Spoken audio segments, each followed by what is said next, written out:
నల్గొండ జిల్లా శాలిగౌరవరం మండలం ఇటుకలపాడు గ్రామ పంచాయతీ పరిధిలో ఉన్న పార్టీ సీనియర్ నాయకులు ప్రస్తుతం ఉప సర్పంచ్గా విధులు కొనసాగిస్తున్నారు సుల్తాన్ ఎల్లయ్య గారితో ఉన్నాం. ఇక్కడ ఉప సర్పంచ్లకు గౌరవవేతనం అందుతుందా, మరి ప్రోటోకాల్ ఏ విధంగా వీరికి గౌరవంగా దక్కుతుంది, అదేవిధంగా అభివృద్ధి సంక్షేమ పథకాలు ఈ ఇటుకలపాడు గ్రామ పంచాయతీకి ఏ విధంగా అందుతున్నాయో వారి మాటలను అడిగి తెలుసుకుని. నమస్కారం ఉప సర్పంచ్ గారు. నమస్కారం సార్. మీరు ఉప సర్పంచ్గా గెలిచిన తర్వాత ఏదైతే ప్రజలకు సంక్షేమ పథకాలకు అర్హులకు ఏ విధంగా అందుతున్నాయి అంటారు?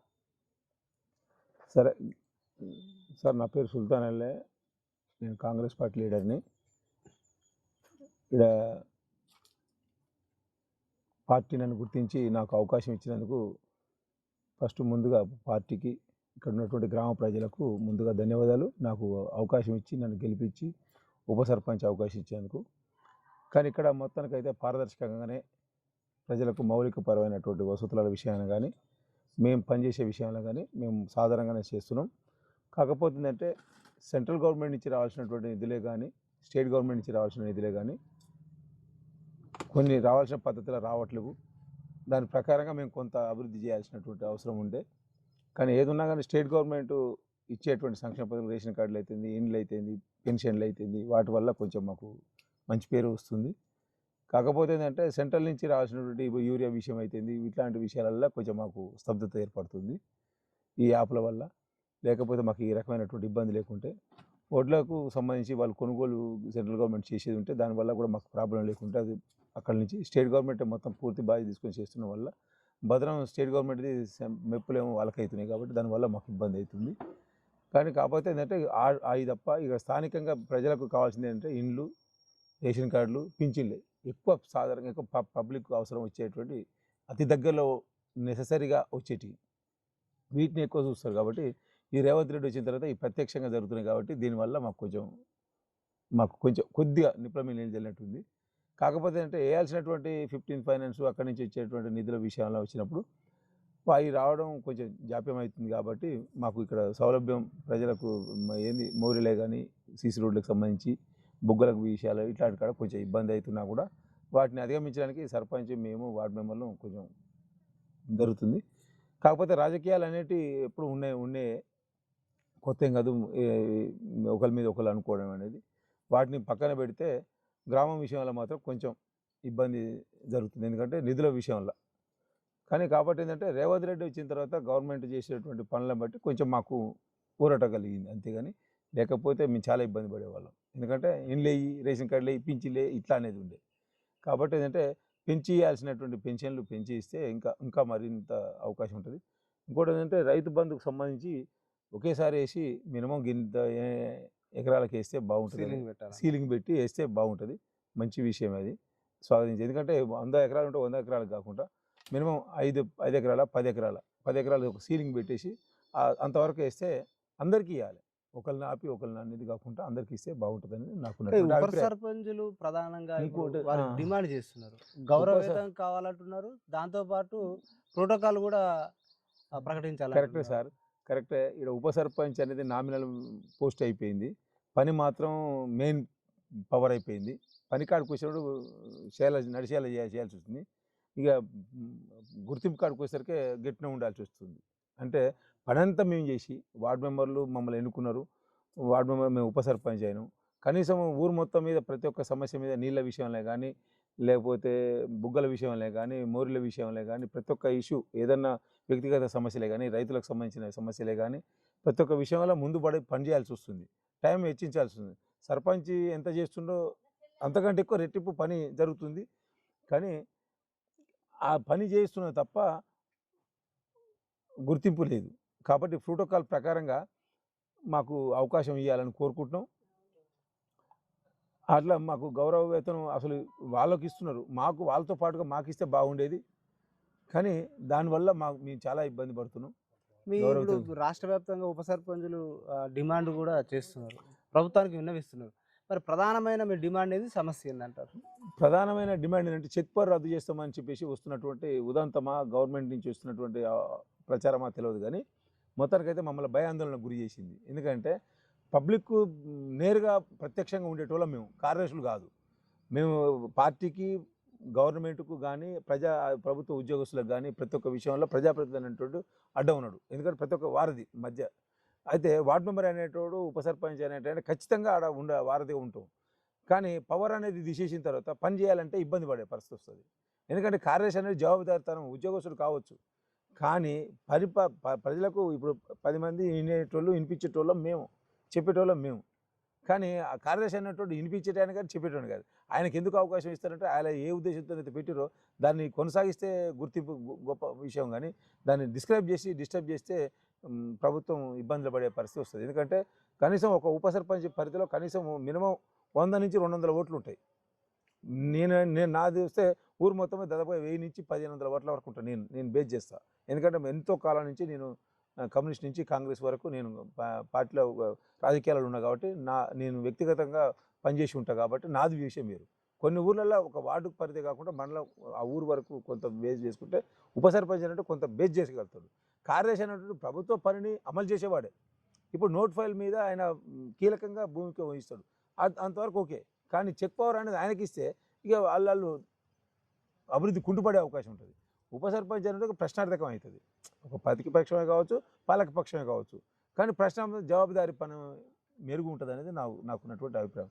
కానీ దీన్ని తీసేయడం వల్ల ఇబ్బంది ఎదురవుతుంది అనేది నాకున్నటువంటి అభిప్రాయం సార్. ఈ గ్రామ పంచాయతీ పరిధిలో ఎక్కువ గ్రామ సభల ద్వారా సమస్యల పరిష్కారం పట్ల మీరు ఎలాంటి చొరవ చూపుతున్నారు? ఏటిపై ఎక్కువ తీర్మానాలు జరుగుతున్నాయి? గ్రామ సభలు ఎందుకు మధ్యన అంటే ఏ తీర్మానాలు కూడా సరిగా జరగడం లేదు అని ప్రజలు అంటున్నారు. మరి ఎందుకు స్తబ్దత ఏర్పడుతుందంటే కారణం ఏంటంటారు? సార్ ఒకటేంటంటే తీర్మానాల పట్ల ఎక్కువ శాతం వచ్చేటువంటి ప్రజల నుంచి వచ్చేటువంటి ఎక్కువ సమస్యలు ఏంటంటే ఎక్కువ ఏమంటే రైతు బంధుకు సంబంధించింది ఒకటి వస్తుంది. రెండోది ఏమొస్తుందంటే పింఛన్లు పెంచుతానే అయ్యే పెన్షన్ కొత్త పింఛన్లు ఇస్తలేరేందయ్యా అనేది ఒకటి వస్తుంది. వీటి మీద ఎక్కువ వస్తుంది. ఇంకోటి ఏంటంటే మోరీలు విషయంలో ఒకటి వస్తుంది, సీసీ రోడ్ల విషయంలో ఒకటి వస్తుంది. కానీ వాటి విషయాల్లో చేయడానికి దానికి సరిపడా నిధులు రావట్లేదు. ఇక పెన్షన్ల విషయం అయితేంది, ఇండ్ల విషయం అయితేంది, వాటి విషయంలో స్టేట్ గవర్నమెంట్ సెంట్రల్ గవర్నమెంట్ తీసుకోవాల్సినటువంటి నిర్ణయాలు అవి వాళ్ళు గవర్నమెంట్ లెవెల్ అక్కడ పెద్ద ఎత్తున ప్రభుత్వాలు చేయాల్సిన పనులు అవి. మా పరిధిలో జరిగే పనులు ఏంటంటే ఒక వ్యక్తి వచ్చి నాకు పింఛన్ కావాలంటే తీసుకుపోయి దరఖాస్తు ఇప్పించి ఆయనకు వెమ్మటుండి మేము తోడు ఉండేటోళ్ళైనా తప్ప ఇచ్చేటోళ్ళం మేము కాదు. గవర్నమెంట్ చేయాల్సినటువంటి పని మేమైతే దరఖాస్తులు అయితే ఇప్పిస్తాం. మోరీ కావాలంటే మోరీ తీర్మానం చేస్తున్నాం. కానీ నిధులు ఉంటే జరుగుతుంది ఎక్కువ శాతం. ఎందుకంటే మోటార్లు కాలిపోవడు, ఈ లీకేజీలు, పైపుల లీకేజీలు, ఈ తర్వాత ఇవన్నీ గేట్ వాల్స్, ఈ ప్రాబ్లం ఎక్కువ అవుతుంది స్థానికంగా. ఎందుకంటే మరో ప్రధానమైన సమస్య కూడా వేస్తుంది. రైతులు బాగా ఇబ్బంది పడుతారు కోతులు కుక్కలతో.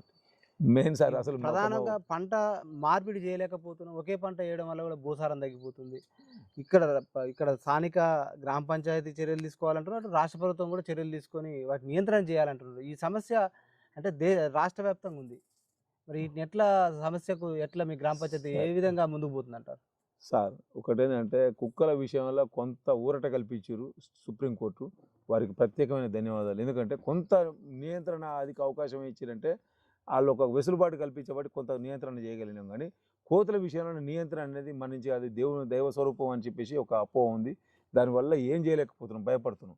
ఏదైనా చేద్దామంటే ఇబ్బంది పడిపోతుంది. వాటి విషయంలో గవర్నమెంట్ పాలసీ మ్యాటర్ల నుంచి తీసుకురావాల్సింది తప్ప మేము స్థానికంగా మేము చేసేది కాదు సార్ అది. ఎందుకంటే ఒకటేంటంటే ఒక కోతిని ఇసుకొని కొట్టాలంటే కూడా భయం అవుతుంది. ఎందుకంటే కోతిని కొడతారా దేవుడు ఒక హనుమంతునికి స్వరూపం అనే కాడికి వస్తుంది.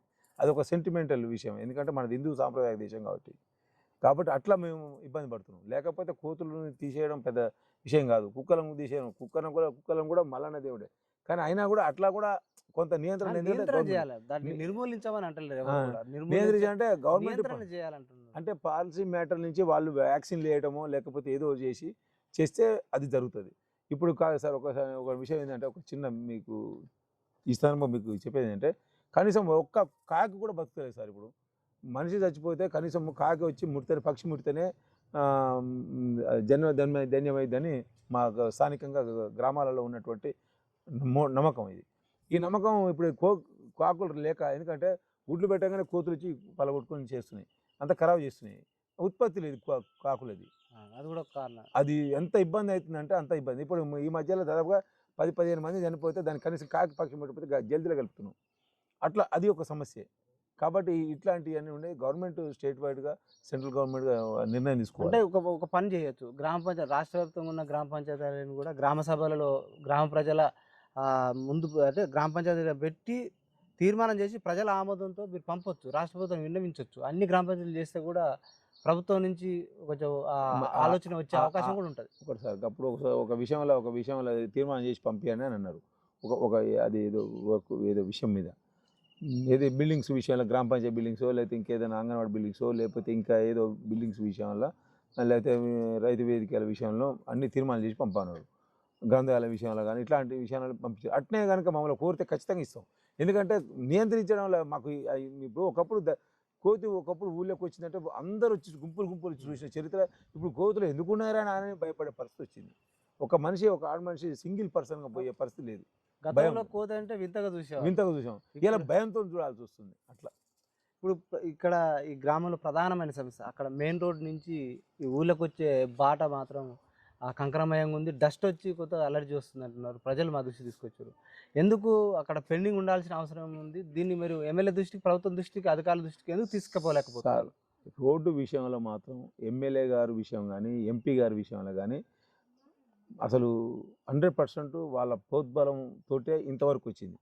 అసలు ఆ ప్రోద్బలం లేకపోతే ఎంపీ గారు అయితే ధర్నా చేసి జైలు పాలైన స్టేషన్ కోర్టు మెట్లు ఎక్కిండు.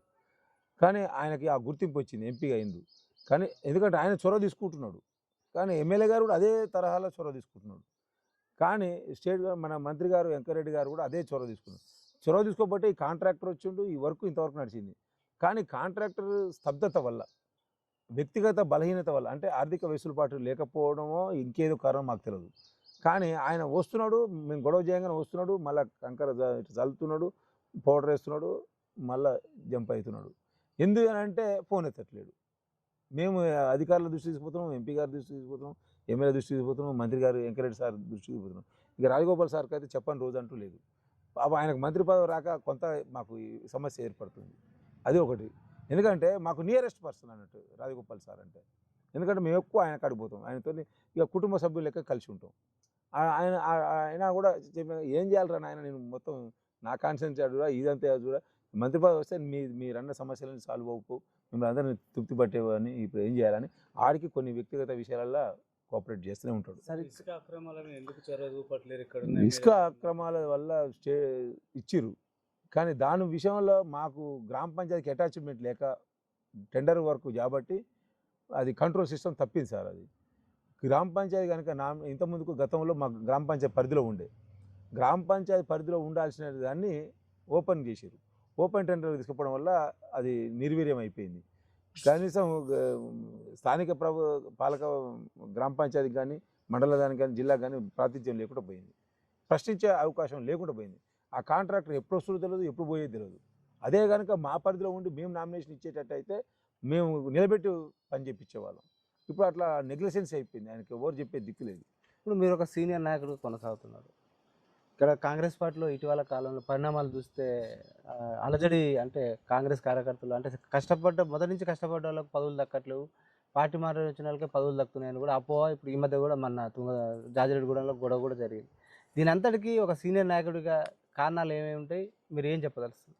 సార్ ఒకటి ఏంటంటే ఆవుల మల్పినోడు అర్జునుడు, యుద్ధం చేసేవాడు సైనికుడు. ఎవరైతే మూమెంట్ మీద ఎవరైతే కొనసాగుతుంటారో రాజకీయాలల్లో ఆ ఎదురు దాడి ఉన్నటువంటి స్థితిగతులను అధిగమిస్తూ వచ్చే ప్రతిపక్ష దాడిని తట్టుకొని నిలబడగలిగిన వాడే కార్యకర్త, వాడే సైనికుడు. అట్లా ఉన్నవారికి అవకాశాలు వస్తుంటాయి. ఇప్పుడు వచ్చినాడా అప్పుడు వచ్చినా అనేది కారణం కాదు సార్. అట్లా అనుకుంటే రేవంత్ రెడ్డి గారు ఎక్కడి నుంచి ఎప్పుడు వచ్చారు? ఆ మాటకు వస్తే నేను సుల్తాన్ అల్లే అంటే కూడా ఈ మధ్య కాలంలో నేను మధ్యలో కొంత లేకపోయి మళ్ళీ గవర్నమెంట్ మంచిగా ఫామ్లో ఉంది, మంచిగా పనిచేస్తున్నారు అని చెప్పేసి రాజగోపాల్ సార్ మళ్ళీ ఆహ్వానించిండు. దానివల్ల ఎంపీ కిరణ్ కుమార్ అని మా సొంత మండలం కాబట్టి మళ్ళీ మేము రావాల్సి వచ్చి రాజకీయాలు చేస్తున్నాం. ఎందుకంటే పని చేసేదాన్ని బట్టి, గుర్తింపు బట్టి, ప్రజలతో సత్సంబంధాలు ఎవరికైతే కలిగి ఉంటాడో వాడు నాయకుడిగా ఇప్పుడు పదవి వస్తుందా రాదా పక్క పెట్టు, పదవి ఉన్నా లేకుండా ఇప్పుడు నేనున్నా ఇంత రిపోర్ట్ ఇవ్వగలుగుతున్నా అంటే నేను ప్రజల మధ్యలో ఉండబట్టి నేను రిపోర్ట్ ఇవ్వగలుగుతున్నా. ఇంత రిపోర్ట్ ఇవ్వాలంటే ఇంకో వేరే ఉప సర్పంచ్ కానీ సర్పంచ్ కానీ ఇవ్వలేరు. అది మీకు తెలుసు, మీకు ఉన్నటువంటి బయోగ్రఫీలో మీకు బయోడేటా మీకు అర్థమైపోతుంది ఒక్కొక్కరు ముఖ చిత్రం ఏందని. కానీ ఒకటేంటంటే ఇప్పుడు ఇదే సామ్యుల్ గారు వచ్చారు ఏకదమ్మున డైరెక్ట్ టికెట్లకు వచ్చేసి ఆయన నా సంవత్సరం కాలం ముందు వచ్చిండు, ఈయన స్పాట్లో వచ్చిండు. ఎందుకంటే వస్తుంది అట్లా, దానివల్ల ముందు అంటే వెనకని కాకుండా కలిసిపోవాలి పదవులు అనేది ప్రజల మధ్య ఉండే వాళ్ళకి వస్తాయి. సత్సంబంధాలు ప్రజలకు ఎప్పుడు మమేకమై ఉన్న వాళ్ళకి పదవులు వస్తుంటే, ఇంకోటి ఏంటంటే ఆ సీనియర్ అయినా ఎవరైనా కూడా ప్రజల మధ్యలో ఉండాలి, గుర్తింపు పొంది ఉండాలి. నేను సీనియర్ అని ఇంట్లో పండుకుంటే సీనియర్ కాదు సార్, పని చేయాలి కదా, పని చేయాలి, ప్రజల మధ్యలో ఉండాలి, పార్టీ కూడా అనుసంధానం ఉండాలి, పార్టీ కూడా దూరం కావద్దు, పార్టీ చెప్పినట్టు కూడా వినాలి. నేను ముందు నడుస్తున్నా కదా నాకే వేయాలని విరవిగడం కాదు, పని చేయాలి, పని చేసే కాడ కూడా నేను పని చేస్తున్నా అనేది ఆపడాలి. ఇప్పుడు మనం ఇక్కడ ఉన్న 10 మందిలో అయినా ఇక్కడ పని చేసే వాళ్ళు అంటే మాట్లాడే వాళ్ళు అంటే మాట్లాడడం అందరూ మాట్లాడతారు, పని చేయడం కూడా అందరూ చేయాలి, అప్పుడే పార్టీ. సార్ ఇక్కడ ఈ గ్రామ ప్రజలు ఇక్కడ పక్కనే మూసి ప్రాజెక్టు, మధ్యధార ప్రాజెక్టు జిల్లాలోనే. అవును సార్. ఇక్కడ మూసి ప్రాజెక్టు ఉన్నది, ఇక తాగడానికి పనికి రావట్లేదు, అది వ్యవసాయానికి కూడా పనికొచ్చే వాటర్ కూడా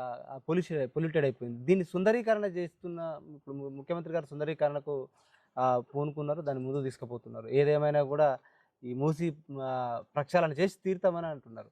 దీని ద్వారా ఇక్కడ ఈ మూసి ప్రాజెక్టు పర్యాటక రంగంతో పాటు ఈ సుందరీకరణ విషయంలో ఒక సీనియర్ నాయకుడిగా ఈ ప్రజలకు అంటే ఇక్కడ రూపురేఖలు మారే అవకాశం ఉంది అంటారా? సార్ వాస్తవంగానైతే దాంట్లో కోటి జీవరాశులు దాంట్లో జీవిస్తున్నాయి, వాటిని నమ్ముకొని మేము వ్యవసాయ రైతులు బతుకుతున్నారు, ఎంతోమంది మత్స్య కార్మికులు బతుకుతున్నారు, జనాలు బతుకుతున్నారు, రైతులు అందరూ ఆధారపడి బతుకుతున్నారు. కానీ వాటర్ విషయానికి వచ్చినప్పుడు పొల్యూషన్ అయ్యి ఎంతో మత్స్య సంపద కనుమరుగయ్యే పరిస్థితి వస్తుంది. వాస్తవంగానైతే రేవంత్ రెడ్డి గారు పెట్టినటువంటి ఇది మహాయజ్ఞం, ఈ యజ్ఞానికి అందరూ సహకరిస్తే మంచిగుంటుంది. కానీ కొంతమంది రాజకీయ కుయత్తుల వల్ల కొంచెం స్తబ్దత ఏర్పడుతుంది. కానీ ఎక్సలెంట్ ప్రోగ్రామ్ సార్ అది. ఎందుకంటే ఈడ ఉన్నట్టు ఒకప్పుడు మేము మా అక్కని ఏటవతలు ఇచ్చినాం మధ్యరాల సైడు, మా అక్క కాడికి పోయేటప్పుడు ఏట్ల నుంచి పోయేటప్పుడు ధూప అయితే ఇట్లా శిలువ తీసుకొని తాగిన రోజులు, ఇవాళ బుక్కెడు నీళ్లు నోట్లో పోసుకునే చరిత్ర లేదు. ఎందుకంటే దాన్ని ఇవాళ సుందరీకరణ చేయడం అనేది మంచి పని, మంచి ప్రోగ్రాం. దానికి ఆయకట్టు కింద ఎంతమంది రైతులైనా బతుతారు, దాంట్లో ఉన్నటువంటి మత్స్య సంపదన బతుంది, ఎంతోమంది దాని మీద ఆధారపడి ఉన్న వాళ్ళు కార్మికులు కూడా బతుతారు. దాన్ని దృష్టిలో పెట్టుకొని చేస్తున్నటువంటి ఈ యజ్ఞానికి అందరూ అన్ని పార్టీలు కలిసి పనిచేస్తే సహకరిస్తే ఇంకా ఎక్కువ చేయగలుగుతాడు రేవంత్ రెడ్డి గారు.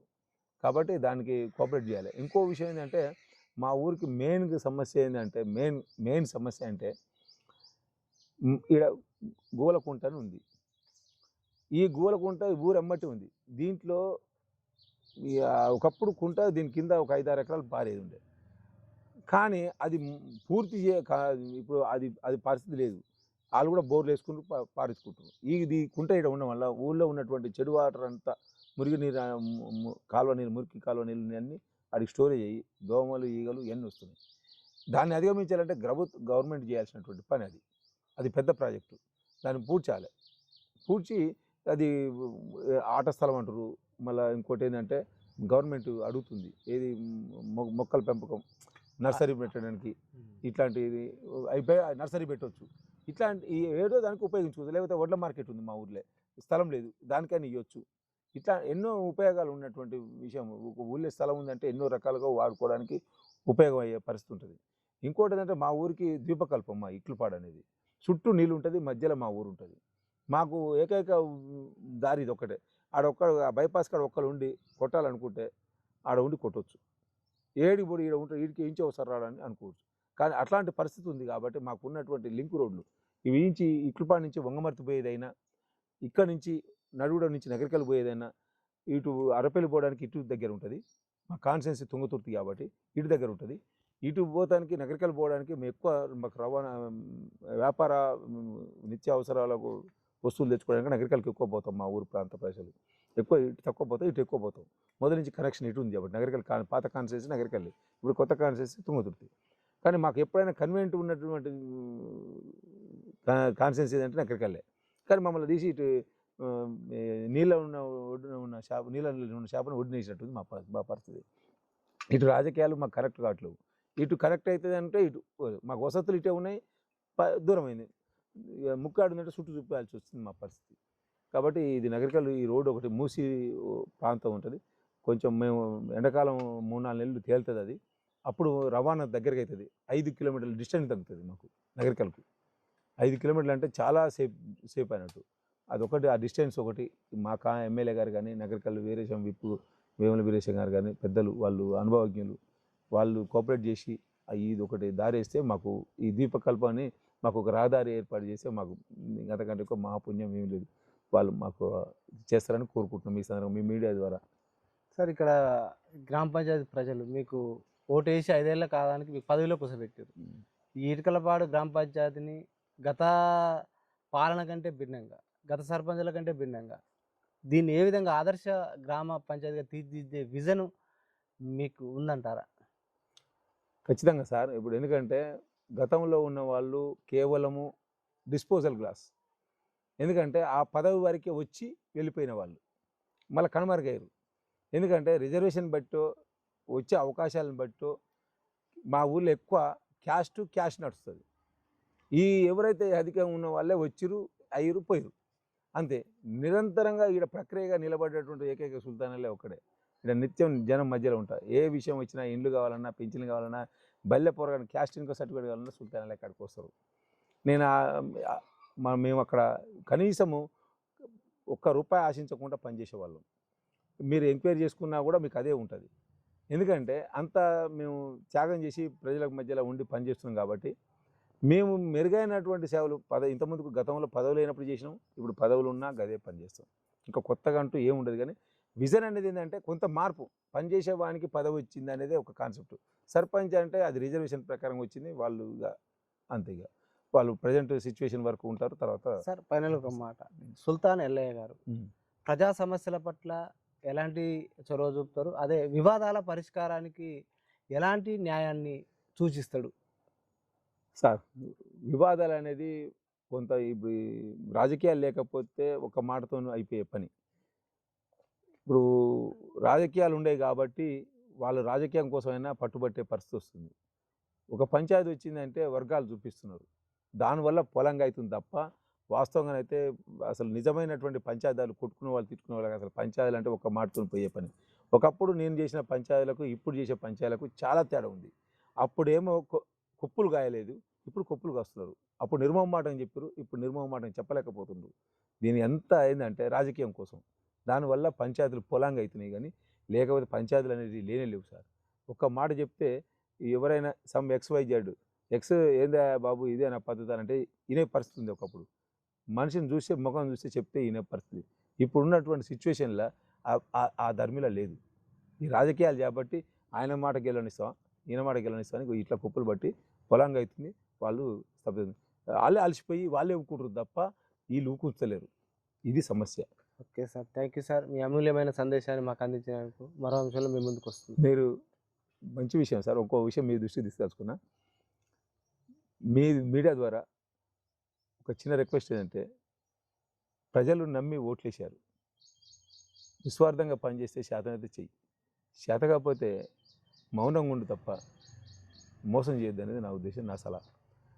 ప్రజలకు ఎంతో కొంత సర్వీస్ చేయాలనుకునే వాళ్ళు, నిజమైన కార్యకర్తలు, నిజమైనటువంటి సేవా దృక్పథం ఉన్న వాళ్ళు అడుగంటిపోతున్నారు సార్. మీ మీడియా ద్వారా కనీసం గదన్న సాధి చేస్తే నేను ధన్యుడిని. Okay, thank you sir.